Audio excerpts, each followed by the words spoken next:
The LinkedIn Podcast Network is sponsored by TIAA. TIAA makes you a retirement promise, a promise of a guaranteed retirement paycheck for life. Learn more at TIAA.org/promises pay off. LinkedIn presents.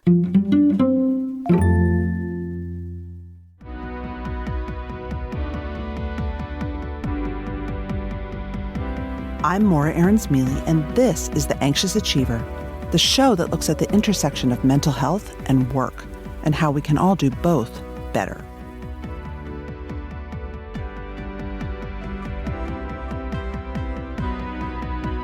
Have you ever been sitting in a meeting at work and everyone starts talking about the incredible, probably international vacation they all just took over holiday break? Or been at a networking event and everyone's bragging about their fraternity or sorority at their fancy college? Money is something that can really trigger anxiety and depression in many of us. But there's something else underlying our lives, and especially our work lives, that we don't like to talk about, especially here in the U.S. Class. Class is something that today's guest knows permeates every aspect of our life, especially our work lives. And yet it's something we don't really acknowledge. Whether you're coming from a position of privilege, a more working class background, or the elusive in-between, the so-called middle class. So like so many other taboos we like to get into on this show, today we're going to focus on class and how it impacts our work and our mental health with Jonathan Menjivar, who is a former public radio producer and now hosts the podcast Classy. The show has received rave reviews, and it features episodes with titles like Are Rich People Bad? And Am I a Classhole? Which of course I love. Here's our conversation. But before we get started, I just wanted to let you know about an exciting live event I'll be hosting with the U.S. Surgeon General next week, January 11th. Check it out on my LinkedIn.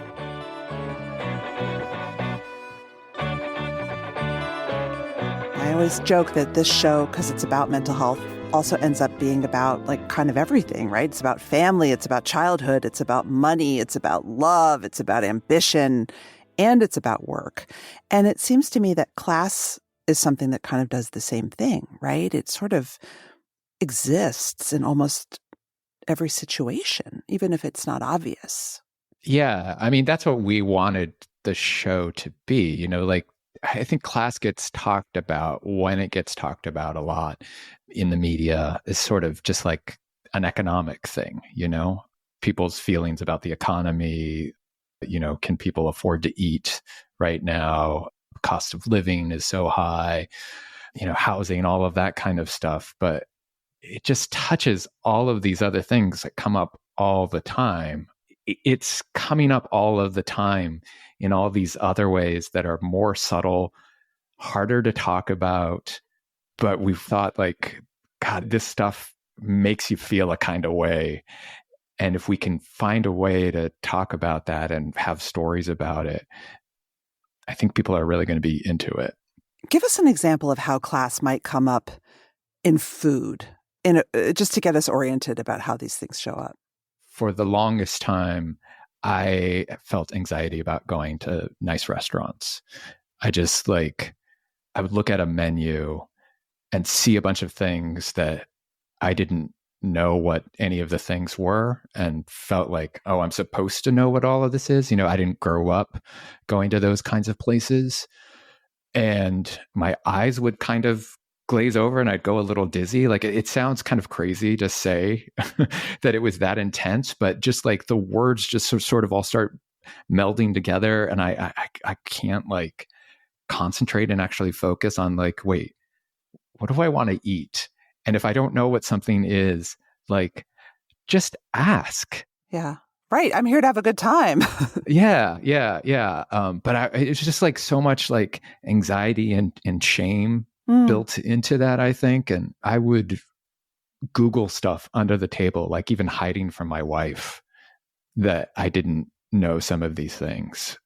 So yeah, it goes that way. And then for me, it also goes the other way of like, I'm somebody who lives on the East Coast and lives like in a slightly fancy suburb of New York City and like work in the media. I'm part of like a certain intellectual class now. And there are times when I go home and the food that I ate growing up is not food I am used to eating anymore. Or I'm just like, ugh, fried? Like, I'm going to feel gross. Like, why is everything fried? I'm in this weird middle place where it works both ways. How is class different than wealth or being rich?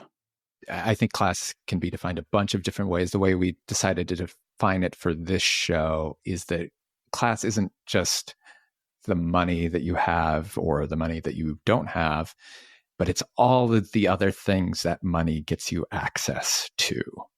The neighborhood that you live in, where you go to school, where you send your kids to school, what sort of activities or lessons you have access to. I mean, like I have a daughter who's an incredible musician. She's really into the drums. And part of that is because we can afford drum lessons, you know? Enrichment. Yeah. Which I did not have growing up. I played guitar. I asked my parents, can I have guitar lessons? They said, no, we can't afford that. Can you think of a time when you were in your early career when your class differential maybe of colleagues jumped out? Yeah, I mean, I think when it really hit me was when I worked at Fresh Air. Fresh Air was my first real radio job. Tell the audience why Fresh Air is a big deal. I mean, Fresh Air is a big deal because Terry Gross is a national treasure, first of all, the host of Fresh Air and one of my bosses at the show. But no, I think it is a big deal and kind of in a class way, because for a certain class of people in this country, she is determining culture, or at least some of what you're going to be into, you know. She and her staff there are determining what books you should be reading, what movies you should see, what music you should be listening to, the way you should be thinking about the news, the questions you should be asking. She's not the ultimate gatekeeper for all those things, but her taste and the questions she has about all of those things determine the way a lot of people think, or even like get access to hearing about those things, you know? I have to tell you, it was really funny. I sort of did this little heuristic in my own life. After I was listening to your show, I started mentally tracking the number of times people in my world would say, you know, I was listening to NPR this morning and there was this, or I was reading the New York Times this morning and there was this, you know. It's interesting, of course, in our world, our atomized world, how class influences the media we access and the culture we access. Yeah. Which, of course, has vast outcomes outside of just media and culture. Yeah. So, I mean, it was there when I started working there. I had been putzing around in radio for a while. I was trying to figure out how to get in. I couldn't afford to do unpaid internships, which was at the time the way you broke in. And so, I don't know, I had done a couple of those, even though I could not afford them. And then I'd been like freelancing in public radio. So I would do like 2 or 3 stories a year, but I had never done a real job in radio. And that was a daily show. And so it became my kind of radio grad school. And there, it's a little meta, but like the media access and knowledge that people had there was its own thing, you know, like everybody was into bluegrass. Musicals. people did know bluegrass. No offense to bluegrass. Yeah. I actually weirdly had access to bluegrass when I was growing up. Yeah, there was a period I was into it, I think, because I liked the mandolin. Anyhow, but yeah, just, you know, like, I mean, I describe in that episode of the show that there was a moment when I saw somebody reading The New Yorker, and I didn't know what it was. And I had been around intellectual people and I'd gone to college and stuff, but I think I was reading Harper's at the time. That's way more erudite than The New Yorker. Come on. I know. I just didn't know about this other one. But I was like, wait, am I supposed to be reading both of these? Jesus. Yeah, there was just like a kind of a feeling that like everybody seemed to know all the same stuff, all the same movies, you know. They not only knew and loved Scorsese, but, you know, like knew the cinematographer.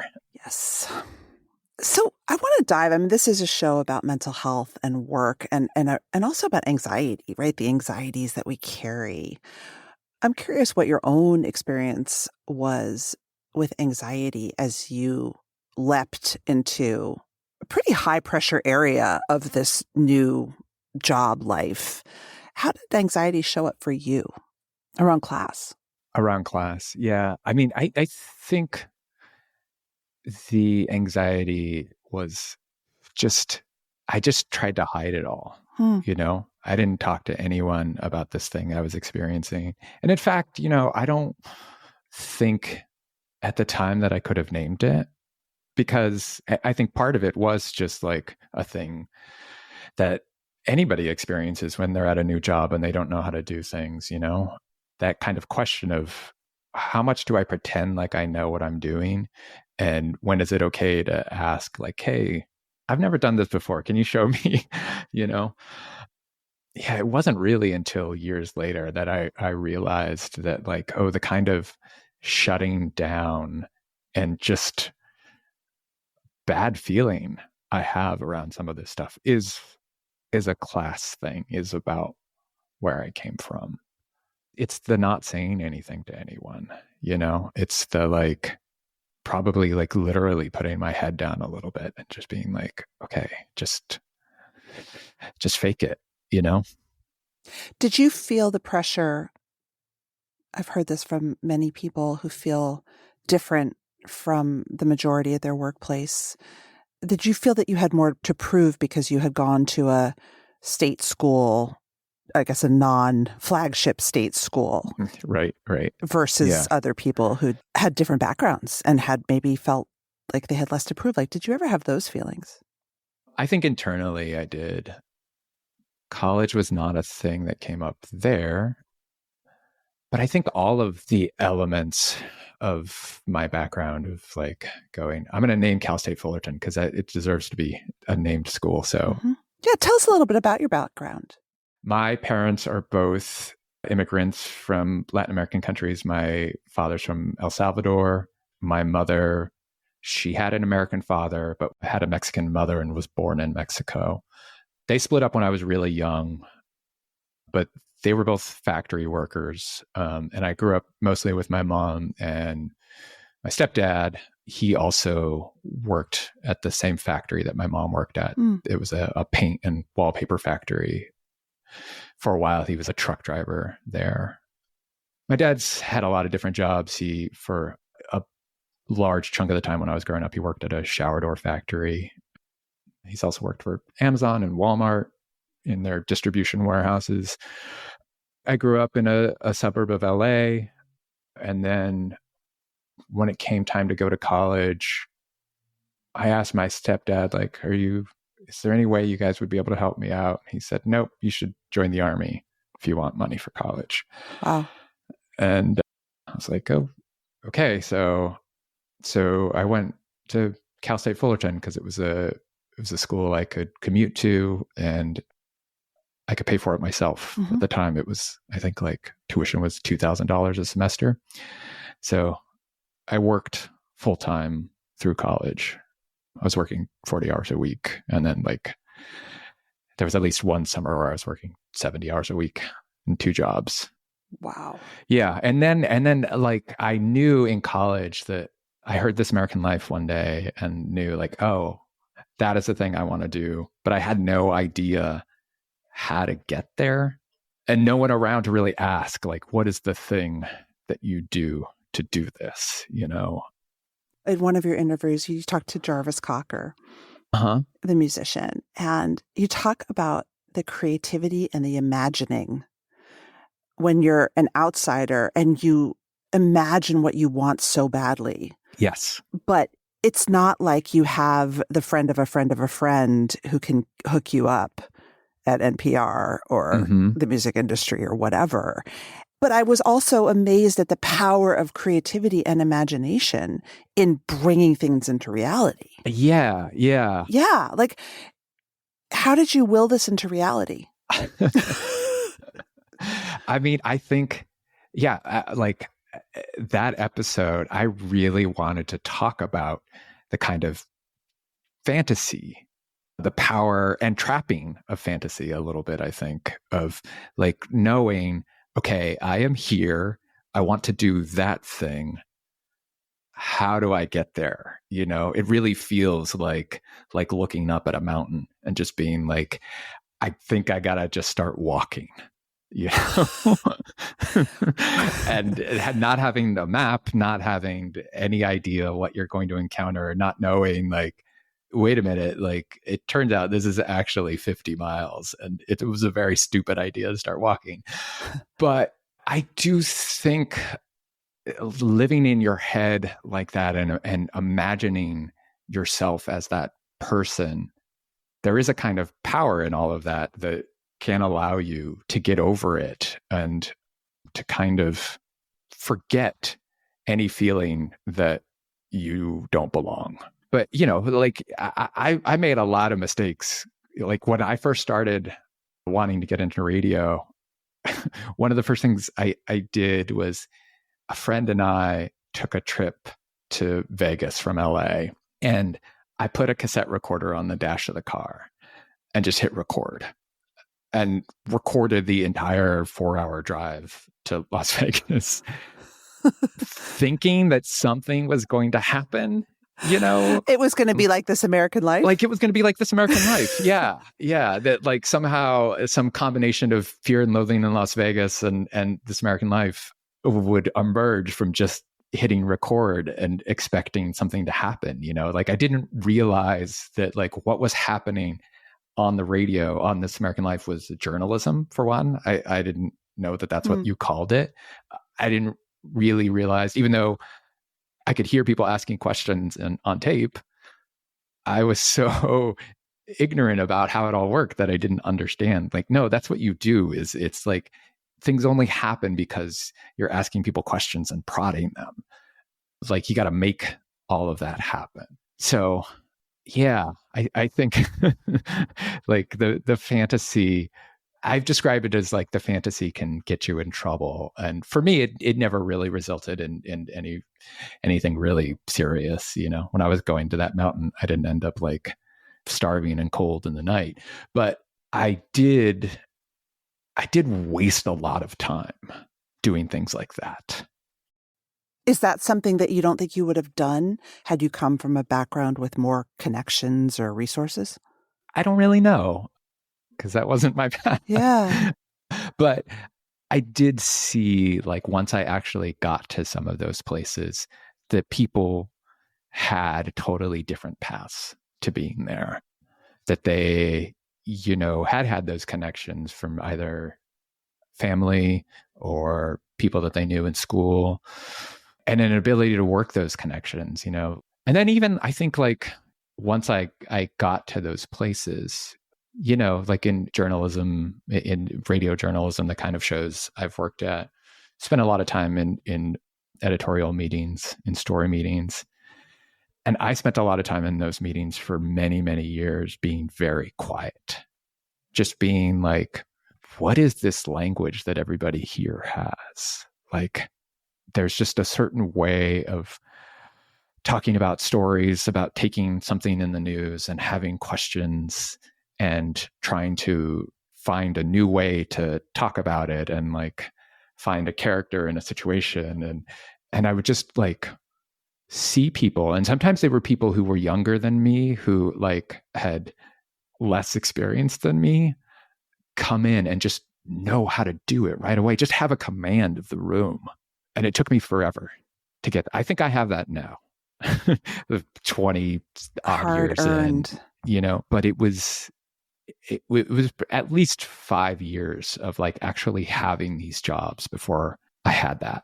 I think it's true, and there's data to support this, that when you have privilege, you're comfortable in certain spaces. You have an ease and a fluency of being. Mm-hmm. especially if you're among like-minded people, which a Right. lot of the rooms that you go to when you come from certain circles are your kind of people. Yeah, for sure. Right? Sure. And Yeah. I guess what's your advice for someone listening who feels that their class is making them different at work, for owning the space that you actually have been invited to be a part of, even if you may feel like you haven't been invited? I think there's two things. I mean, a practical thing is to find someone you can trust, either in that workplace or some kind of mentor in your field, who you can ask those questions of, who you can say, like, because I think, again, this like took me years to realize it's okay to ask the questions and to ask a lot of them. You know, you shouldn't know how to do a lot of jobs when you walk in the door. And a lot of them, you know, like when I worked at This American Life, there was an understanding that no matter where you came from, no matter what experience you had, it was going to take you at least a year to understand how to do that job. So places do understand that, I think. But it can be hard sometimes to figure out, like, okay, but I can't be a total dummy, you know? I have to like know how to do some of this job. Otherwise, they're going to be like, why did we hire this guy? Or as you mentioned, having the ability to get out of your own head and away from your own shame in order to ask the questions. Yeah. I think having that person you can turn to is important. So you can ask your questions, but then also they're going to know questions that you don't even know to ask, you know? Mm-hmm. Like this is what I wish I would have done, is that I wish I would have found a person and been like, I really feel like I don't know what I'm doing, you know? Like, here are the things I want to learn how to do. And also tell me what you think I should know, what I should learn how to do, you know? What are the things that I don't even know to ask? So that's one, is finding that person. Mm-hmm. And they're out there. Like people want to help you. And then the other is, getting out of your head, because a lot of this, for me at least, I think for a lot of us, is stuff that we are telling ourselves, you know? Like, it's weird that Fresh Air episode where I'm like openly talking about all of these things. Someone who worked on that staff reached out to me afterwards, and she was like, I got to tell you, like, none of us had any idea that this was going on. And in fact, we thought you were like the most sophisticated person who'd ever walked in the door. How did you feel when she said that? I felt really nice. I think it was because I was into clothes, you know? I like to get dressed up. But in that conversation that I had with Terry on that episode, she had no idea any of this was going on, you know? Yeah. So I think it's both real. These inequities can be very real. And sometimes you need some help with that stuff. But also, I don't know what the percentage, how this breaks down. A lot of it is really kind of made up, you know? I spoke to a leader earlier this year who runs a nonprofit around mental health and well-being for hourly workers, especially retail workers, right? Mm-hmm. And it was interesting to learn from him and his work how much less freedom the hourly, high churn retail workers he works with have to talk about how they're feeling at work. Right. There's not like regular meetings with your manager to check in. No. And it's not like, you know, when I'm working with young people at Google who have been so heavily recruited, right? That their sense of being the chosen one, if they don't feel it, I don't know why. Right. They have so much entitlement to feel good at work. Yeah. And also a sense of that is even a thing. Yeah. That you should experience at work. Yeah. You know? I know, like, everyone in my life when I was growing up, it's just like, it's just a job. You go there so you get money. Yeah. And there was no sense that like you would ever do a job so that and feel good about that work, other than like a sense of personal, like, hey, I'm good at this thing. I feel like that's being too reductive. Yeah. I mean, I think self-efficacy and mastery, and I mean, that makes me think about ambition. Because I haven't heard you talk about your ambition, but clearly you were very ambitious. It's so weird. I don't think of it that way at all. Like, I think, again, I didn't know any better. I just was like, I heard This American Life and I was like, yeah, that makes sense. That's the thing I want to do. And in fact, like, going a more traditional radio journalist route, going and working at my local station and becoming a reporter and like working my way up the chain at NPR or something, that seemed like way more ambitious and not for someone like me than going and telling silly stories at This American Life, even though, like, come on, they're like, their bread and butter is very serious journalism. Yeah. I still don't feel like I'm an ambitious person. I just like have the things that I have wanted to do. And then I kind of didn't know how to do anything else. And so I just kept doing it. That's interesting. I want to talk about the concept of being a class hole. This was something that I found very amusing and also enlightening. And one of the things that you point out is that, and I'm not asking for any pity for privileged, wealthy people, but that we have some shame about being born entitled in this country. And we also have some shame about being, quote, poor. But we share this vision of the sort of hardworking, honest earning middle class. Mm-hmm. That feels like a narrative that we should all hew to, right? And so you have people who are like pretty wealthy saying, I'm just middle class. And you have the president talking about good paying middle class jobs. And you have this sort of idolizing of being middle class in this country.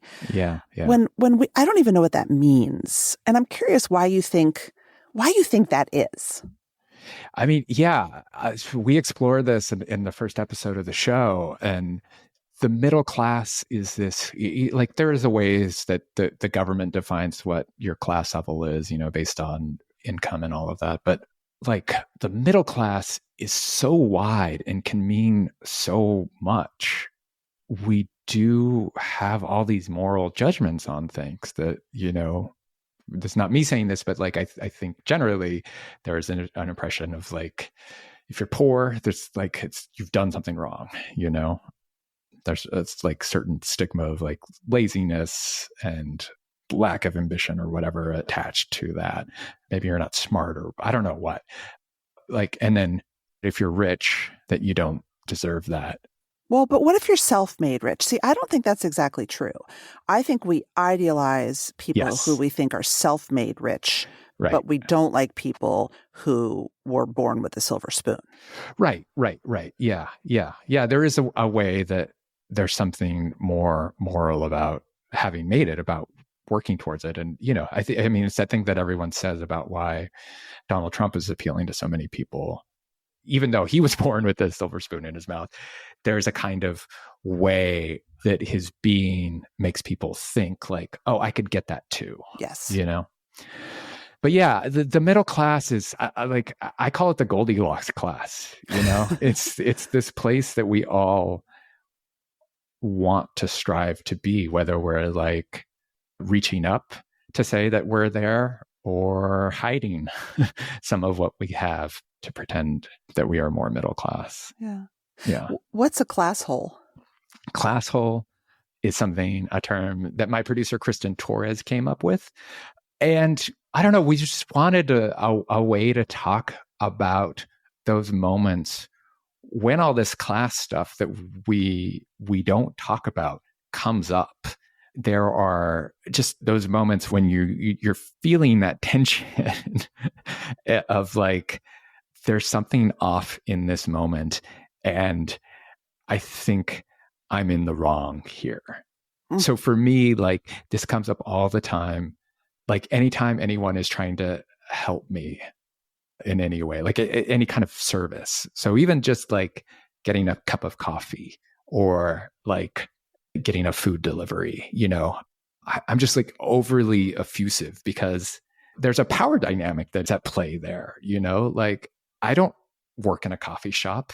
I have had those kinds of jobs, but I don't now.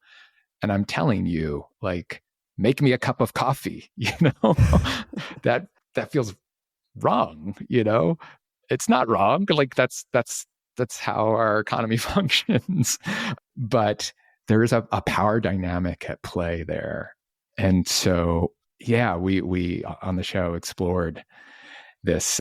We had a game where we invited the advice columnist Ola Papi, JP Bramer, to come and help us like answer a bunch of listener questions and also all of my own questions about like, tell me, am I being a class hole here? What's a way that someone might be a class hole at work, like in a meeting or in a conversation, like even in a casual, unconscious way? I mean, my pet peeve is talking about college.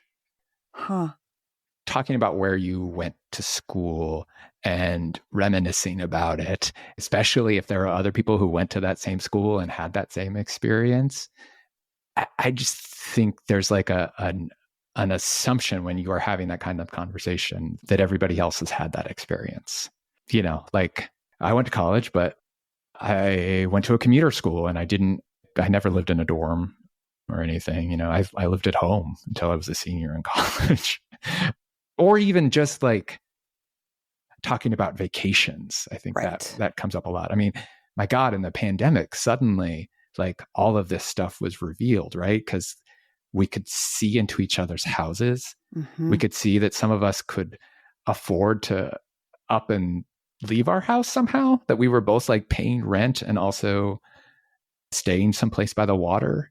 I think what we discovered in talking about this on the show is just like, we are all going to do these things, it just is like the fact is it's that there are class differences between us and these things come up. And I think the best you can do is just to try and be aware, just to have an awareness of like, maybe somebody doesn't want to hear about my vacation to Japan. The LinkedIn Podcast Network is sponsored by TIAA. In the last 100 years, we've seen financial markets swing, new currencies come and go, decades of savings lost in days, all showing that a retirement plan without a guarantee, quite simply, isn't enough. So more than a retirement plan, TIAA makes you a retirement promise. A promise of a guaranteed retirement paycheck for life. A promise that pays off. Learn more at TIAA.org/promisespayoff. What about mental health? You have me reflecting, in a lot of the conversations that I have, and I've actually been called out on it sometimes, that the mere existence of assuming that someone comes from a place where they have the language to talk about mental health, they may have been to therapy, comfort with even psychological ideas and theories can be rooted in class and experience in your family of origin. And that is something we now talk about at work.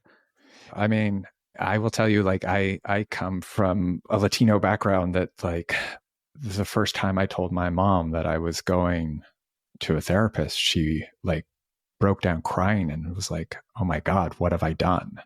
Just the idea that you could have some kind of assistance for the things we all deal with was just so foreign to her. And also it's like a damnation of her parenting somehow, which it wasn't.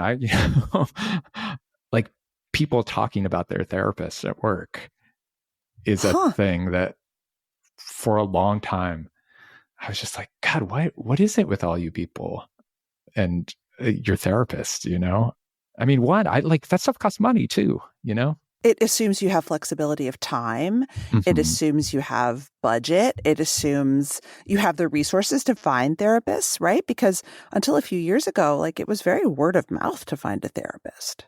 And even finding one, it's a matter of like, God, calling around and interviewing people. It's so hard. Yeah. Right. Advocating for yourself, feeling that you have the right to mm-hmm. demand something. Mm-hmm. As I was listening to your show and thinking about class, and it's funny because, I mean, I think that in America, our discussions about class are always so different, but I was raised by two parents who were born extremely working class. My dad was first generation. but were total Anglophiles, because that was super classy. Mm-hmm. Masterpiece Theater and reading Trollope and going to England. Like, that was as high class in my family's books as you can get. And that's what my parents did for us. And of course, class is an obsession in England and in many places around the world, right? We're not raised to talk about it from day one in America. But I think what you're arguing is we should be. We should be, and we are. In doing some press early for the show, we were kind of pitching the show saying, like, hey, we're having conversations we should be having about class. And a reporter that I talked to from the LA Times told me, I actually think we're talking about class all the time. We just call it something else. We say, like, hey, where'd you go to school? Where do you live? Like, oh, do you rent? Are you a homeowner? What do you like to do? And all of these things, because class touches all of these things, we're talking about it all the time. I confess in the show that I feel guilty about being a homeowner because, like, when I was growing up, we were renters my entire life. Talk about guilt. Guilt is something that comes up a lot. And I'm wondering what you learned about feeling guilty about perhaps leaving your class of origin, betraying your class of origin in a way, not staying true to it, and how you think about that, what you learned about that. That is an age-old thing that a lot of people have written about. Yep. And I remember reading like a short story in college that was all about this. So I think it's there because it's sometimes like you are making choices. Like, I have made choices to live the kind of life that I live now. And in some ways, even though it's what my parents wanted for me, they wanted me to have options. The thing they would say to me all the time is just like, go to school so you don't have to work like we do, so you don't have to like punish your body. But in making those choices, it's also a rejection of the choices that they have made in their lives. Right. And so that feels bad. It feels wrong. The other thing, though, is just like so much of this, all of these class things, when you are not talking about it, you are bringing a lot of assumptions to it. I interviewed my dad for the show. He shows up in the first episode, but there's a whole other interview that I did that we didn't end up using, where I was telling him like what the show is and like really what all my anxieties are, like my guilt over this house, very modest house, I want to say, because I feel guilty about it. I was going to say, why do you feel you have to say that? I was very interested to find out that like these class issues are not a thing for my father at all. Like, he does not care. He doesn't think about it. He didn't use these words, but there was a little bit of just like, get over it, man. Like, why are you twisting yourself up over this? It's not a real problem. But also like the way that we are different and the things that I want in life, I think he can laugh about them a little bit. Like, I was showing him my closet and I showed him, I was like, this button down shirt, I paid $70 for it. And like, he almost like fell on the floor. I didn't tell him that it was actually, sold at retail for $250 and I got it on sale for $70. But he was like, if that's what you want to spend your money on, fine. He's got things he spends his money on.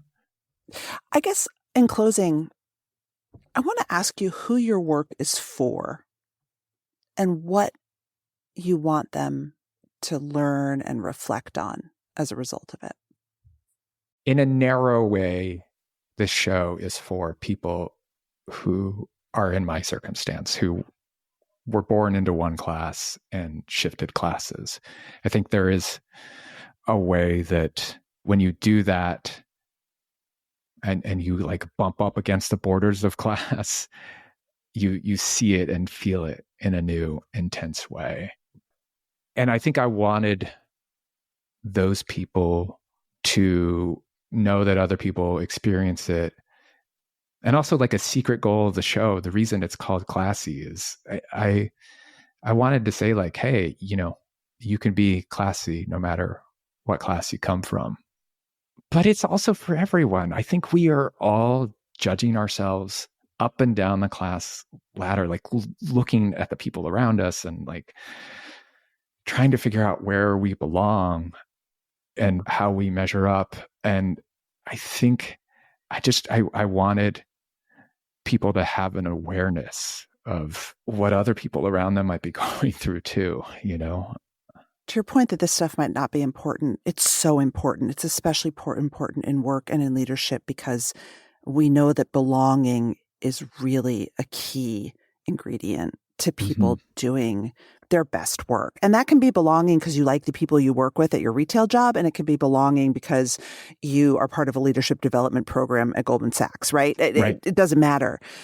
And I think that that's so important. So my real last question for you is this.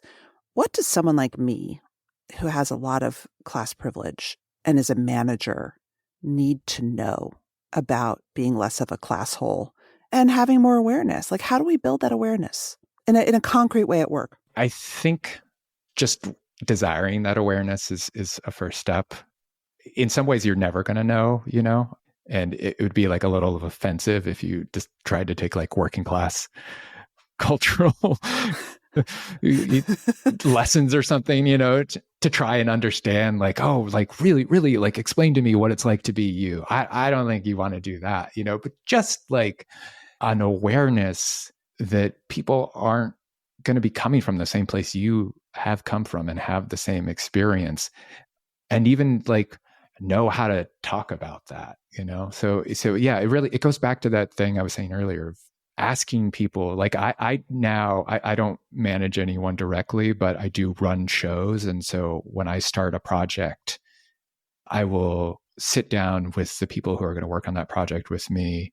And I will also sit down separately with their manager and be like, okay, what are the skills that this person wants to work on? Also, what are the skills that I think that they should have, or that we as a team think they should have, that they don't even know they need to do this job well? I'm going to take away something practical, which is don't let your team at dinner, at a retreat, at a meeting go on about college or summer camp. Yeah. Or other identifiers that may have tremendous significance to them, because I don't want to take that away from people. You love your college, you love your summer camp, you love your lake house. That's great. But understanding the impact that that could have on someone else is important. Yeah, I mean, it's so hard, you know, like like we said, it touches everything. And so like, I can't talk about my life at all because it's going to like bring up all these things, you know?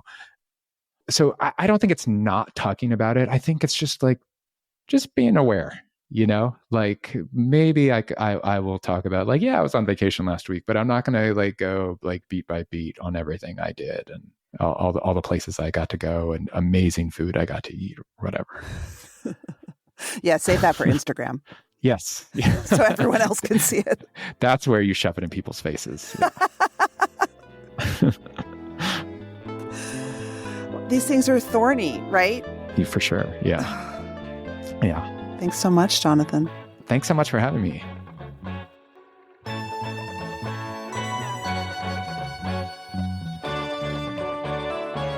That's it for today. Our show is produced and edited by Mary Dew. Our assistant producer and sound engineer is Nick Krinko. Many thanks to the LinkedIn Presents family and to all our guests for sharing their stories. If you love the show, tell your friends. I would love you to leave a review because they really matter in helping the show get found. You could also follow us or subscribe. If you have a question for me or you want to submit an idea for the show, find me on LinkedIn, where you can follow me, message me, I promise I'll write back, or subscribe to my newsletter for more from the Anxious Achiever world. Thanks for listening.